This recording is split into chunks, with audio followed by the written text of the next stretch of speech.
Please video کو like کریں، comment کریں، شیئر کریں اور ہمارے چینل کو سبسکرائب کریں۔ بسم اللہ الرحمن الرحیم۔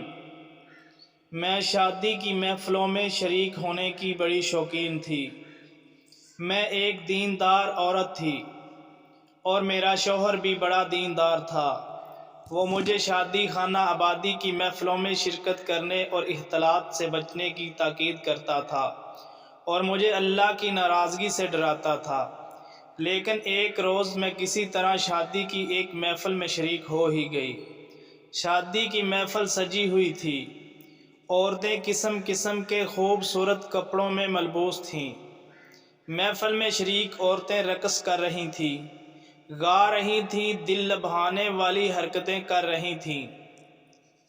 مجھے بھی جوش آیا اور میں بھی اپنا برقع اتار کر ناچ گانے میں شریک ہو گئی۔ میں چونکہ حسین و جمیل بھی تھی، اس لیے میں چاہتی تھی کہ اس رات شادی کی محفل میں شریک عورتیں میری تعریف کریں اور میرے حسن و جمال کے چرچے ان میں عام ہوں۔ فی الواقعہ عورتوں نے میری تعریف کرنی شروع کر دی اور کہنے لگیں کہ میں دلہن سے بھی زیادہ حسین لگ رہی ہوں۔ عورتوں کے منہ سے اپنی تعریف سن کر میں پھول اٹھی اور میرے اندر میرے حسن و جمال کا غرور سا پیدا ہو گیا۔ ظاہر ہے کہ اپنے حسن کی تعریف کسے پسند نہیں۔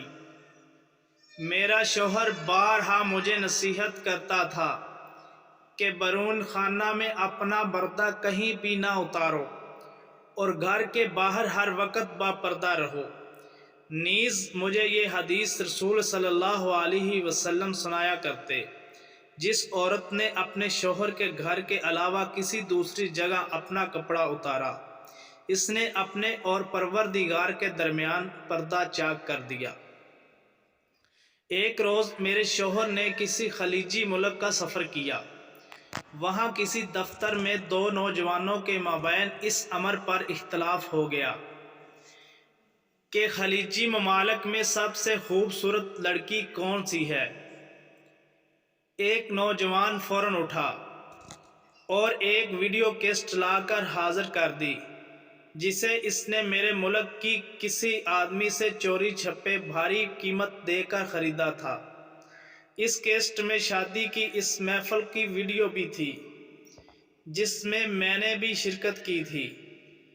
جب نوجوان نے ویڈیو کیسٹ لگائی تو وہ منظر دیکھ کر میرے شوہر کے پیروں تلے سے زمین کھسک گئی، جس میں رقص کر رہی تھی، گانا گا رہی تھی، میری زلفیں بکھری ہوئی تھیں اور میرا نصف سینہ عریاں تھا۔ دفتر میں بیٹھے لوگ میرے حسن و جمال دیکھ کر اشش کرنے لگے اور طرح طرح کی باتیں بنانے لگے۔ میرا شوہر اندر ہی اندر آگ بگولا ہو رہا تھا۔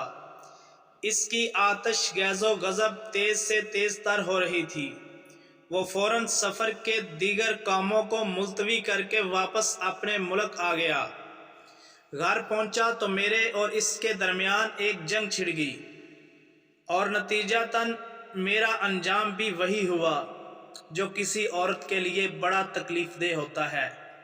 اب میں متلقہ ہوں، میری زندگی عذاب میں گزر رہی ہے۔ شقافت و بدبختی نے مجھے رسوائی و بدنامی سے دوچار کر دیا ہے اور اب اکیلے زندگی کی کٹھن منازل طے کر رہی ہوں۔